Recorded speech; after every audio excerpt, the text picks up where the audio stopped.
Not afraid of anything except the memories of his past, he would travel this mysterious land in search of ancient wisdom to help him find peace. No matter what stood in his way, he could always overcome it, having his trusted team have his back.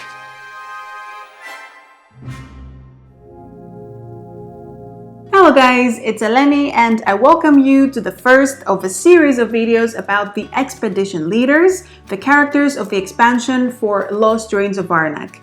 In this series, we'll get to know each leader better, we'll learn some secrets about how they were created, we'll have a closer look into how they play, their backgrounds, their stories, as well as some strategy tips. Today in this video, we're talking about the captain. He's one of the less complex and challenging leaders from the expansion, and his abilities are pretty straightforward and easy to grasp. So if you're new to Arnak, he's one of the better choices for you to start with. So who is really the handsome captain and what's his story? He is a man with a military past, he used to be a pilot, so his starting cards and his player board have many elements related to planes and piloting. The captain tries to treat people right, he is friendly, approachable, and fun to be around. But there are things he experienced in the war that were hard to overcome and they're still haunting him. But the most important thing about him is that his courage inspires people and he's a great leader with a big team around him. He has one extra archaeologist to explore the deep jungles of Arnak, so 3 archaeologists in total, and he can ask for more specialist help if needed, as we'll see later on. And I bet you're wondering, why does this leader look so familiar? Well, because he's on the cover of the base box.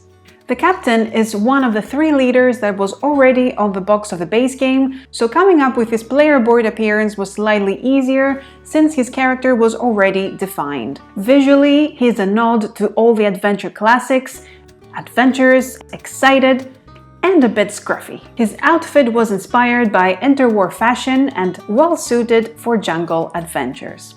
But even though the style of the character itself was defined, as you can see from the drafts, his player board pose and surroundings evolved quite a bit, and he was probably one of the hardest leaders to finish visually.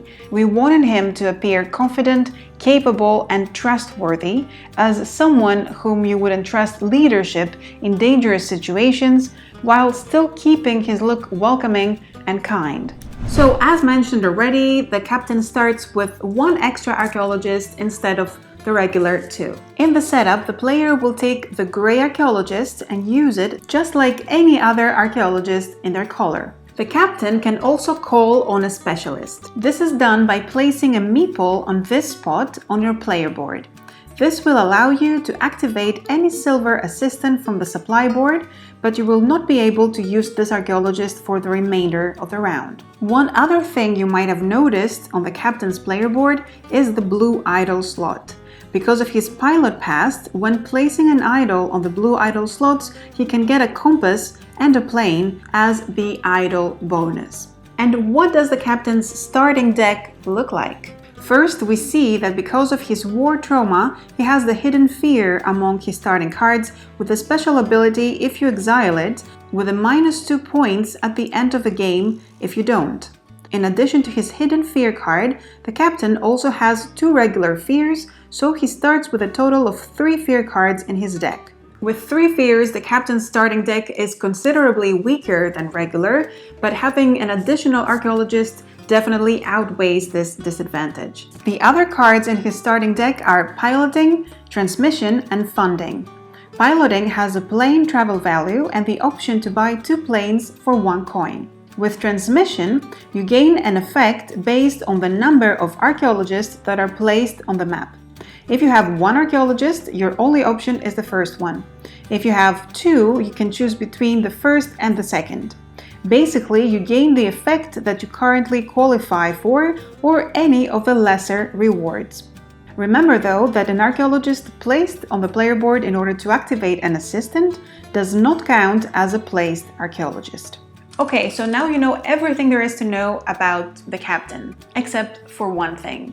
What is the best strategy when playing with this leader? The captain is all about utilizing your third archaeologist as effectively as possible. To make good use of all three archaeologists, you need to make sure you have enough travel icons, either by defeating guardians with the travel icons or getting assistants that provide them. Also, cards such as ostrich, sea turtle, and donkey, or sturdy boots are especially useful. Getting enough travel icons is very important because, unlike other characters, the captain starts with 3 boot icons in his starting deck. So you have enough travel icons, great.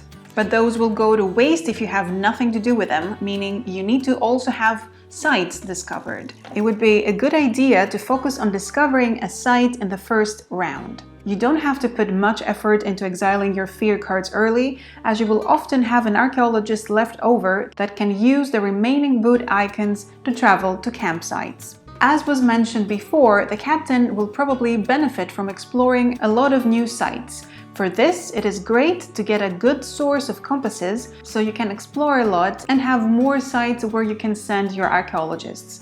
This means items such as airplane, rough map, dog, or theodolite are especially useful for the captain.